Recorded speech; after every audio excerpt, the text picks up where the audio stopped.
Seja bem-vindo a mais uma edição do Câmara Rio Debate. Eu sou Sérgio Costa e hoje nós vamos falar sobre o Plano Municipal de Saneamento Básico do Rio de Janeiro. Para falar sobre este assunto, eu recebo 3 convidados no programa de hoje.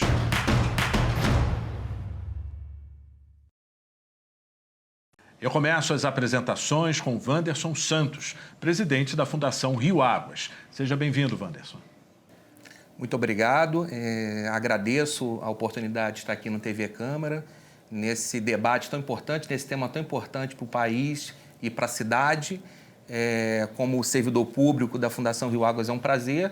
Fortalece a nossa missão de trocar ideias com a população, com toda, nesse viés de transparência e prezando sempre pela integridade e pela transparência nesse trato com esse assunto tão importante que é o saneamento na nossa cidade. Eu também recebo Marcos Basbaum, biólogo do Comitê da Região Hidrográfica da Baía de Guanabara e dos Sistemas Lagunares de Maricá e Jacarepaguá. Seja bem-vindo. Obrigado pela participação, pelo convite.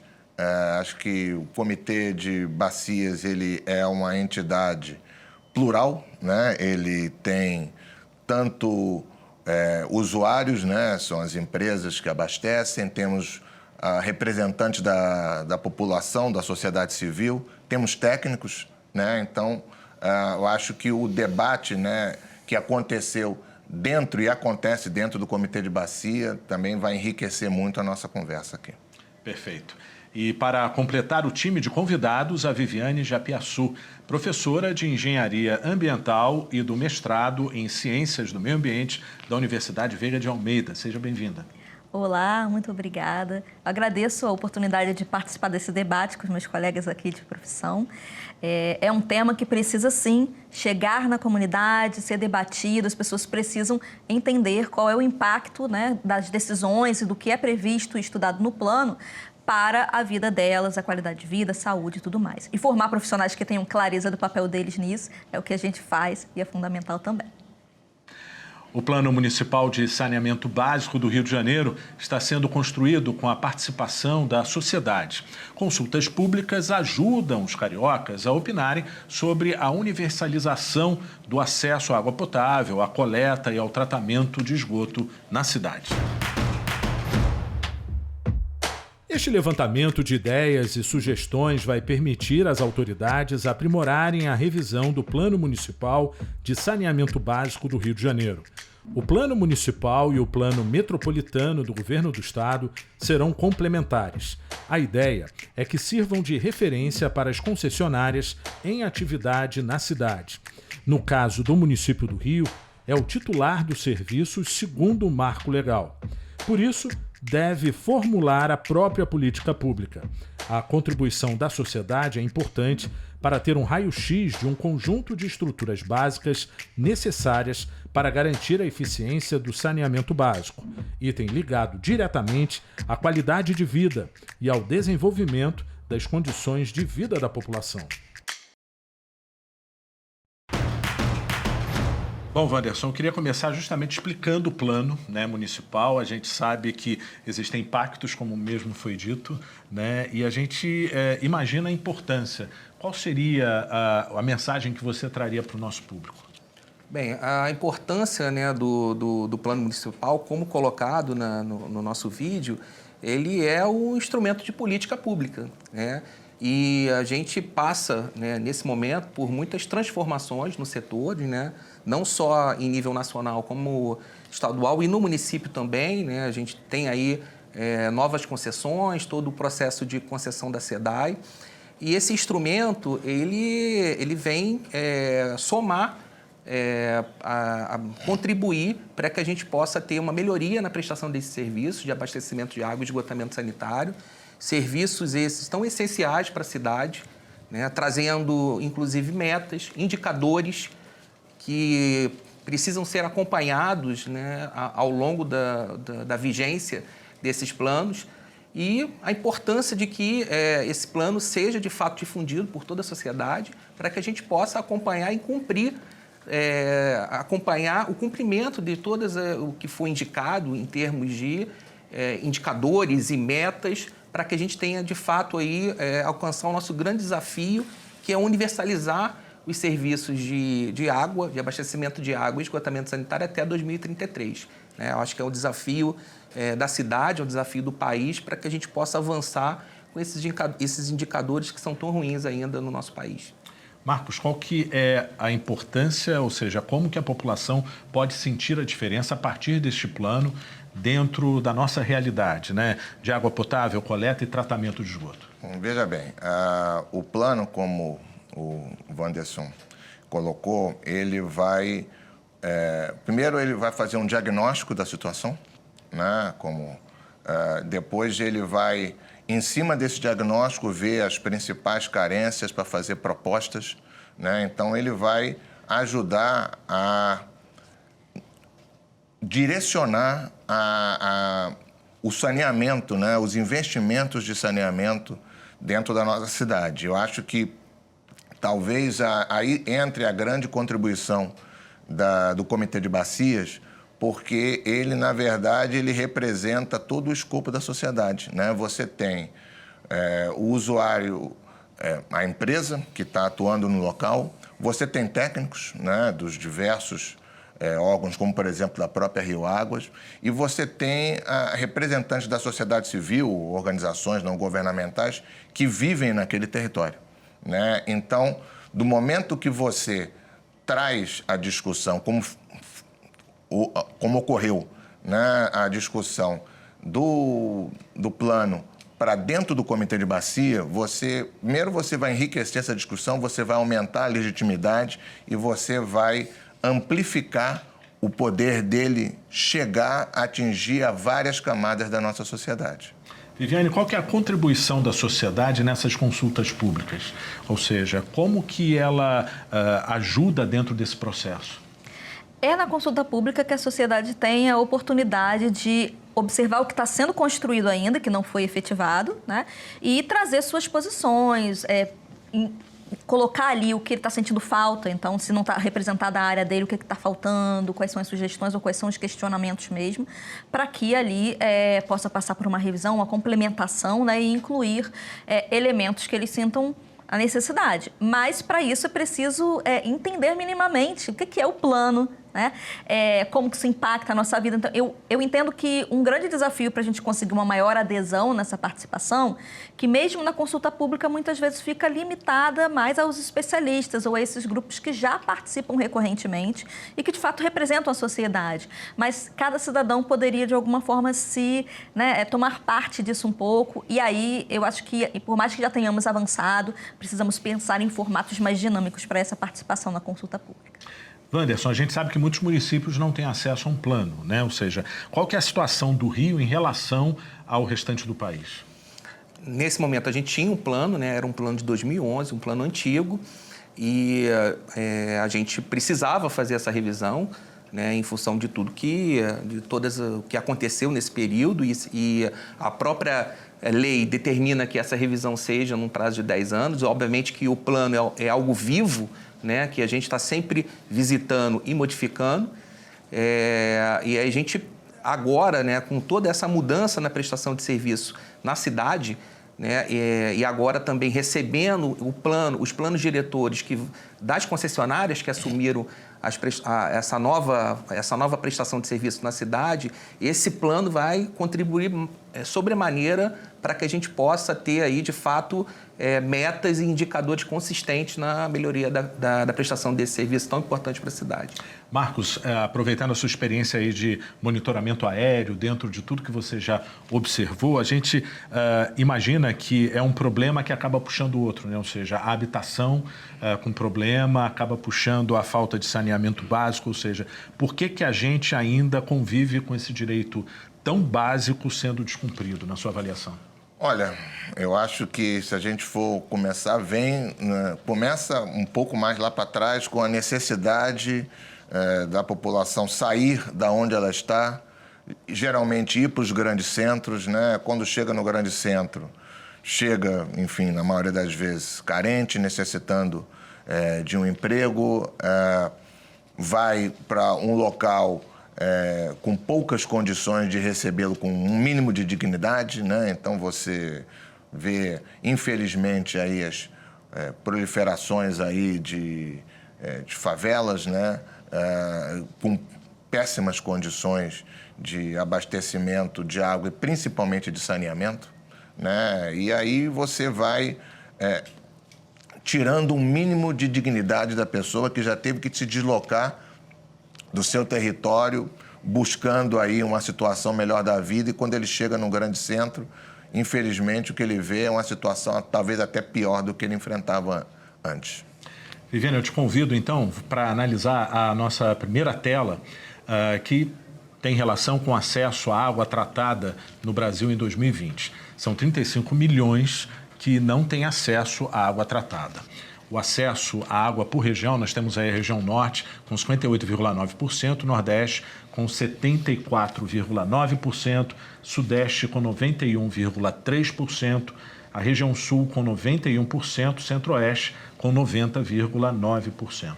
Dá para ter uma leitura desses números? Dá para ter várias leituras, né, desses números, mas antes da leitura dos números, eu chamo a atenção para o fato de que esses números mostram médias nessas regiões, né? Então é importante ressaltar que mesmo numa região onde a gente apresenta uma média de 90% de cobertura, existem ainda municípios que têm uma cobertura muito menor do que essa, né? E sem contar as nuances que existem nos dados, que muitas vezes, né, vai ser trazido que tem uma cobertura, tem coleta, mas não tem o tratamento, então é preciso olhar com cuidado para esses dados, mas a gente tem, de fato, uma desigualdade bastante substancial ao longo do território, temos realidades diferentes também nos territórios. Nas cidades onde há um maior crescimento urbano, cidades com mais recursos, né, financeiros mesmo, e até mesmo comitês de bacias e instituições que representam a sociedade que podem cobrar e fazer um esforço maior nisso, a gente tem um avanço maior. Mudanças na legislação recentes, né, que tem trazido aí um novo formato de lidar e de dar a concessão desse serviço, talvez tragam, né, um maior atendimento. Mas a gente tem áreas rurais que têm, né, um problema e que muitas vezes vão para o caminho das soluções individuais e talvez falte também um apoio técnico para essas pessoas que estão em áreas mais afastadas. E temos as situações, como relatado aqui, dos grandes centros urbanos, que recebem muitas pessoas que não conseguem dar conta de estabelecer situações de habitação e programas e atendimentos sociais que deem conta de todas essas dimensões.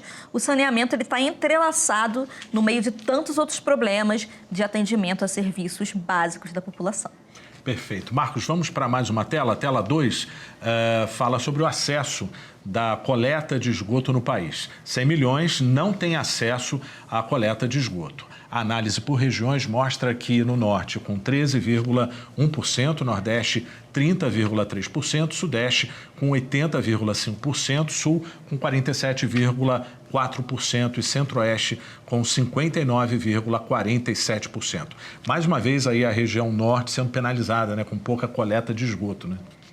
Sérgio, eu até lembro, como sou um pouco mais velho aí que os colegas, né, na época, quando eu comecei a votar, na década de 80, os políticos costumavam falar que não gostavam de fazer obra de saneamento, obra de esgoto, porque era debaixo da terra e obra debaixo da terra não dava voto, né? Então, sempre procuravam fazer outras questões, então talvez uma iluminação pública, que, claro, é importante também, né? Era sempre priorizada em detrimento da questão do saneamento. Só que a questão do saneamento tem um problema seguinte, onde você saneia, tem problema de saneamento, você tem problema de doença, né? O quadro ali só melhora um pouco também em região que é aquela região sul ali, não é isso? A sudeste, né? Sim. A questão, como a Viviane colocou, a questão até de maior arrecadação, né? Você tem mais receita, né? E você consegue fazer mais investimentos aí, num geral, né? Então acaba sobrando também para um maior índice aí de obras em saneamento. Perfeito. Nós vamos então agora para a terceira tela. Eu chamo você, Wanderson, para dar uma analisada com a gente. São números do saneamento básico no município no ano de 2018, diferente do que a gente observou nas outras duas telas. Bom, o abastecimento de água com 97,4%, coleta de esgoto 85,1% e tratamento de esgoto 42,9%. Lembrando, então, que as duas primeiras telas são de 2020 e em relação ao município, fazendo aí um recorte com 2018. Qual seria a sua análise, Wanderson, em relação à nossa região com foco no país? Sérgio, quando a gente olha, né, aparentemente parece que estamos numa situação um pouco mais privilegiada em relação aos números nacionais, né? Mas é importante destacar que o SNIS, né, que é o Sistema Nacional de Informação sobre Saneamento Básico, é uma informação declaratória, né? O prestador de serviço ele fornece o titular de serviço ou o prestador fornecem essa informação. Então, assim, a gente acredita que esses números possam ser um pouco piores do que realmente colocam, não só aqui no Rio de Janeiro, como em todo o país. Então, isso mostra o tamanho do nosso desafio, como a Viviane colocou bem. A gente tem ali uma cobertura de abastecimento de água em torno de 97,4%, mas a gente sabe que tem regiões ainda da cidade, principalmente a Zona Oeste, a área da P5, ainda com baixa cobertura de abastecimento de água, né, que é um grande desafio da gente levar, né, essa água, né, de uma forma, distribuir essa água por toda a cidade de uma forma que todos possam ter acesso a esse bem precioso, né? E, na verdade, corrigir, né? Porque a gente, né, hoje, grande parte do nosso abastecimento vem do Guandu, muito próximo da região oeste da cidade, e a gente consegue levar essa água para outras áreas da cidade e não consegue servir a Zona Oeste com qualidade. Então, isso mostra o tamanho do nosso desafio, né? Recentemente entrou em operação uma nova concessionária de abastecimento de água nessa região e a gente espera que esses serviços melhorem, porque é um direito essencial à vida, o acesso a uma água de qualidade. Bom, eu passo então para você que queria falar em relação a isso, justamente da correção, né? Como que a gente consegue resgatar, né, essa realidade de diferenças. E uma complementação também, né, nessa linha que o Wanderson está colocando, que os dados também mostram até onde a rede chega, o que não significa necessariamente um serviço sendo prestado e, sobretudo, prestado com qualidade. Então, áreas que nas plantas, né, e nos documentos estão recebendo, por vezes passam dias sem receber de fato essa água que deveria estar chegando lá. Então, sem regularidade, né? Sem regularidade, exatamente. E sem qualidade, às vezes, no sentido de atender até pressão mínima, né, que chegue ali para dar conforto e ter o uso adequado pela essa população. Perfeito. Bom, Câmara Rio Debate vai para um breve intervalo. Nós voltamos em instantes, não saia daí.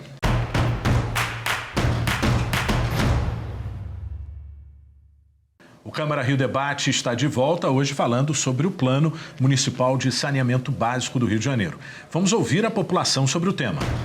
Eu acho que o que a gente precisa é ter uma mobilização maior da população. As pessoas que moram nessas áreas, que sejam zonas rurais, sejam áreas de favela, teriam que ter um posicionamento mais incisivo junto ao Estado para que elas tivessem esse direito garantido, porque muitas vezes elas têm esse direito violado pelo poder público e elas não são ouvidas. Então, o que precisaria haver é uma mobilização maior da população para que a gente conseguisse ter essa pressão junto ao governo e junto à Câmara para garantir esse direito a todos os cidadãos. Não adianta também a gente ter leis se a gente não faz as leis valerem.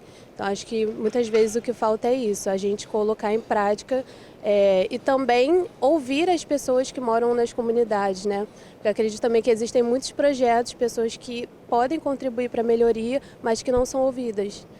Acho que ninguém pode falar melhor da vivência nas comunidades do que quem mora nas comunidades. Boa vontade do governo de fazer investimento para isso, né? E tantas outras coisas. Isso aí é muito importante, até para a questão da saúde das pessoas, né? Questão de saúde. E o governo acaba gastando com saúde mais do que fazendo investimento para melhorar a saúde das pessoas. No morro não é a mesma coisa que na pista. Aqui, duvido, muito dificilmente vai ter acesso à água no morro, por causa das coisas que acontecem também dentro do morro. É difícil entrar a prefeitura, mas é complicado. Esse Brasil é muito complicado, tem que começar a mudar e hoje em dia, se não tiver mudança, irmão, o Brasil não anda para frente de jeito nenhum. Bom, Wanderson, a gente observou ali que são queixas que falam sobre falta de mobilização, ser ouvido e até denunciam um certo costume de não ver uma lei sendo aplicada na prática, né? Mas a gente já tem um início do plano dessa mobilização pela opinião da população, pela indicação do caminho que ela deseja, né? Essa participação é fundamental, porque... como o Marcos colocou, né, é importante a gente escutar toda a opinião de quem realmente vive no território, né? É importante destacar que esse plano, ao meu ver, ele foi inovador porque, além da gente ter essa participação direta, né, dos comitês de bacia, com essa representação tão plural, né, de usuários, prestadores de serviço e da sociedade civil, também contou com aporte financeiro, né? Então, isso aí é uma coisa importante e foi construído desde o início essa participação direta com a sociedade, onde também aconteceu consultas públicas, né, audiência pública realizada recentemente também, com ampla participação da população. Eu acho que o grande desafio é como é que a gente passa de uma forma mais simples, né, esse tema, a importância desse tema para toda a sociedade, né, num momento importante, onde a gente está tendo, de fato, mudanças significativas nesse setor, na cidade, e que a gente precisa, de fato, que todos compreendam a importância desse serviço, da prestação de serviço, para a qualidade de vida da população, para a melhoria dos indicadores de saúde. Todos nós sabemos, né, que como o saneamento reduz, de fato, né, o investimento em saneamento reduz os gastos com saúde, aumento de produtividade e também a oportunidade no mercado de trabalho. A gente sabe que a indústria de saneamento, né, o setor de saneamento promove, com grandes obras, né, promove aí um grande impacto na economia, na geração de postos de trabalho. Então, é muito importante que todos participem dessas conversas, né, e conversem bastante. Eu acho que uma coisa que a gente tem percebido é que nos últimos tempos a gente tem, em função, né, da concessão da SEDAI, esse assunto tem realmente aparecido mais nas conversas, né? E em relação à prestação das áreas de comunidades irregulares, né, eu acho que assim, o nosso grande desafio é fazer um saneamento, levar a universalização e não deixar ninguém para trás, né? Então, a gente tem uma preocupação muito grande na qualidade de prestação dessa prestação de serviço também nessas áreas menos favorecidas, né? Onde a gente sabe que existe uma carência maior da prestação desses serviços. Marcos, pegando carona na sua fala, né, do Wanderson, da questão da saúde também, a gente ouviu ali, né, da população falando, ou seja, para cada real investido no saneamento básico, há um impacto na saúde pública, né, ou seja, na questão da saúde da comunidade, né? Por que a gente, tendo essa realidade tão escancarada, a gente até hoje não conseguiu chegar ao equilíbrio dessa equação? Sérgio, antes eu queria fazer um comentário a respeito de duas colocações que foram dadas. Primeiro, eu acho o seguinte, acho que houve ali na primeira fala uma inversão do que você cobrar que as pessoas cobrem do governo, quando uma obrigação do próprio governo, então elas não têm que cobrar, elas já têm, enfim, tantos problemas ali, tantas carências, né? Então, exigir que elas cobrem. Tem a questão, quando você está falando da saúde, tem um terceiro ponto também, que também tem a ver, é a questão da educação, né? Porque você não tendo uma educação adequada, a pessoa talvez não saiba, né? Ela vai sentir quando talvez ela não consiga associar a doença que ela pegou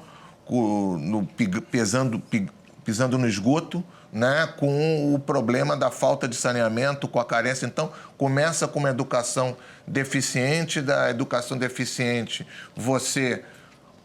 a falta do saneamento causa problemas de saúde, né, efetivamente, né, e aí vai virando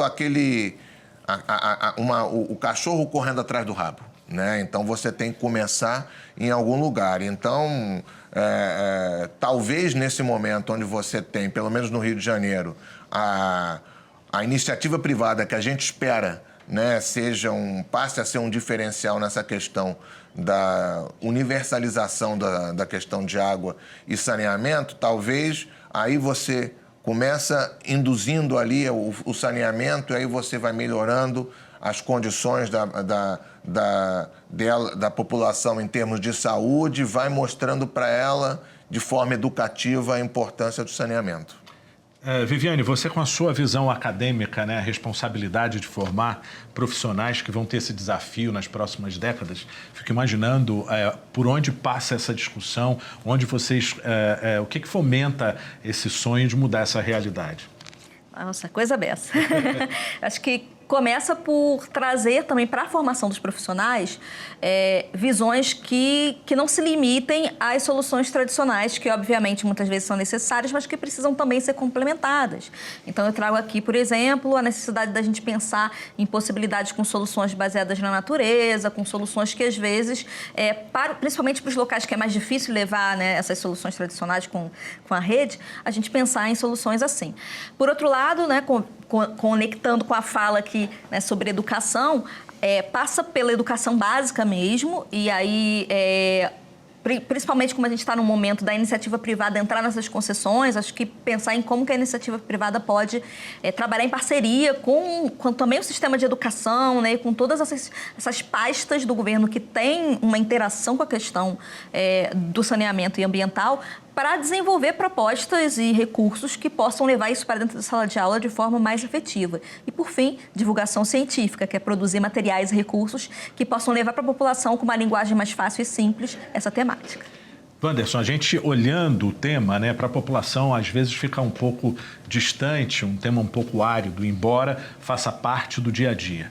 Eu queria que você trouxesse para a gente algo mais palpável no que diz respeito às conquistas deste plano e talvez prazos, ou seja, quando que a população pode sentir alguma melhoria. Você já traçou aí uma data, né, 2030, assim, a gente tem vários compromissos, né, em relação a isso. O Rio de Janeiro é um celeiro de discussão ambiental, né, desde da Rio 92, enfim. Eu queria que você analisasse como que a gente pode trazer uma boa notícia aí para a população. Bem, Sérgio, eu acho que diante de todos os números que nós vimos, né, não só aqui na cidade como no país, né, está colocado aí o grande desafio, né, eu falo um pouco que é o desafio da nossa geração, né, existe um pouco de ceticismo, né, quando se fala de todos os planos, de tudo que se tentou fazer na cidade e no estado. Então, eu acho que um pouco da descrença e da falta de crédito da população em relação a isso vem um pouco daí, mas a gente precisa acreditar, né, nessa nova fase que a gente realmente está vivendo, né? Eu sempre coloco que o nosso papel é contribuir para que tudo aconteça da melhor forma e que a gente avance, de fato, com esses indicadores, né? E a grande verdade, a gente vem falando muito sobre a prestação de serviço e não importa se a prestação é pública ou privada, se é feito pela prefeitura, ou pelo Estado ou por uma empresa. Eu acho que o mais importante é que a gente tenha, de fato, uma prestação de serviço que atenda, né, aos anseios da sociedade, né, e que realmente leve aí os benefícios que a gente, de fato, espera, com uma melhoria da qualidade de vida, com uma melhoria dos indicadores de abastecimento de água e de esgotamento sanitário. Então, assim, é um grande desafio que a gente tem, né? A gente tem metas arrojadas até 2030, que se levar 90% de esgoto tratado e 100%, quase 100% de água tratada para todos os brasileiros, né? Então, quando a gente olha, mais uma vez, a gente vê o tamanho desse desafio. A gente tem aí 10 anos, 11 anos para cumprir. Obviamente, a gente tem que estar fazendo o nosso papel aqui. O plano municipal é um instrumento que orienta esses investimentos e a gente vai agora cobrar, né, por parte dos prestadores de serviço que esses indicadores, que essas metas de curto, de médio e longo prazo sejam, de fato, alcançadas para que a gente tenha aí, de fato, alcance aí essa tão sonhada universalização. Marcos, muito se fala dos desafios, são amplos, mas a gente tem a questão do desperdício, né? Em 2020, num país, de cada 4 entre 10 litros de água tratada, né, precioso, né, se perde entre a estação de tratamento e o consumidor. A gente pode ter uma leitura desses números aí? Sim. Bom, primeiro eu queria fazer um complemento à fala do Wanderson, no sentido de que o plano ele chegou num momento aí talvez privilegiado para a população do Rio de Janeiro, no sentido que você tem esse processo de concessão da SEDAI, onde você está colocando a discussão do saneamento, talvez de uma forma maior, mais amplificada do que você tem num local onde o saneamento continua com o poder público. Você mudou o agente, né? Você passou do poder público, a parte do tratamento do esgoto para a iniciativa privada e, querendo ou não, esse debate ele ampliou aqui dentro. E sobre a questão do desperdício, enfim, existe muito, né? Acho que também, voltando um pouco, aproveitando a Viviane aqui, tem a questão da educação, né? Tem a questão de não entender a questão da importância, né? Então, você tem da água chegar ali, talvez, antes de outras obrigações do poder público, né? E aí você tem questões que acontecem por falta de educação, maus tratos, vandalismo, né?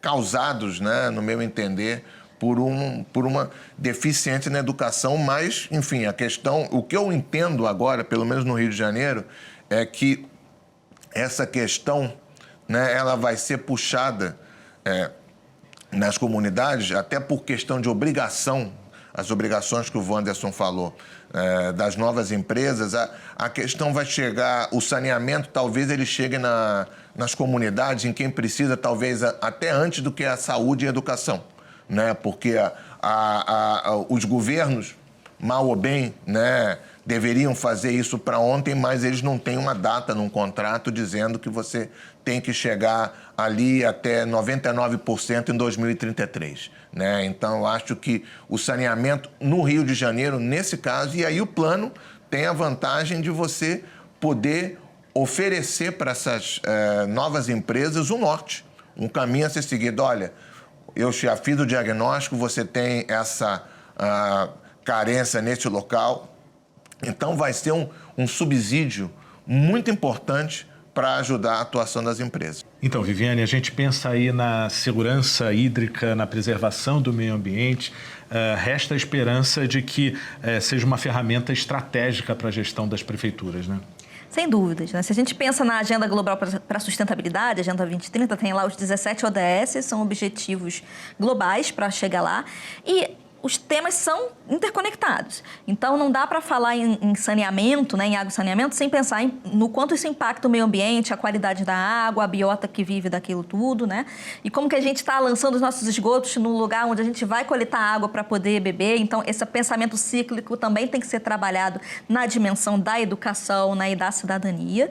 E acho que vem para cá também mais um elemento, trazendo para a questão tanto das perdas de água, né, que foi falado, quanto da participação, que é pensar em como é que a gente pode inovar e trazer as novas tecnologias, as novas formas de fazer as coisas que estão aí, né, no mundo, para dentro desses processos. Do processo de participação, do processo de monitoramento, do processo de questionamento. Então, essa aproximação também com as instituições que estão fazendo, né, seja startups ou instituições de ensino, eu acho que também é algo importante para a gente conseguir fazer essa conexão. Perfeito, então. Muito obrigado, então, por todas essas conclusões. Olha, foi um prazer conversar e debater sobre este assunto com vocês. Eu agradeço a presença de todos aqui no programa e obrigado a você pela audiência. Você também pode acompanhar o conteúdo deste programa e muitos outros nos podcasts da Câmara, na sua plataforma de áudio favorita. Veja também outras notícias nas nossas redes sociais em câmara.rio. O Câmara Rio Debate de hoje fica por aqui. Até a próxima. Tchau.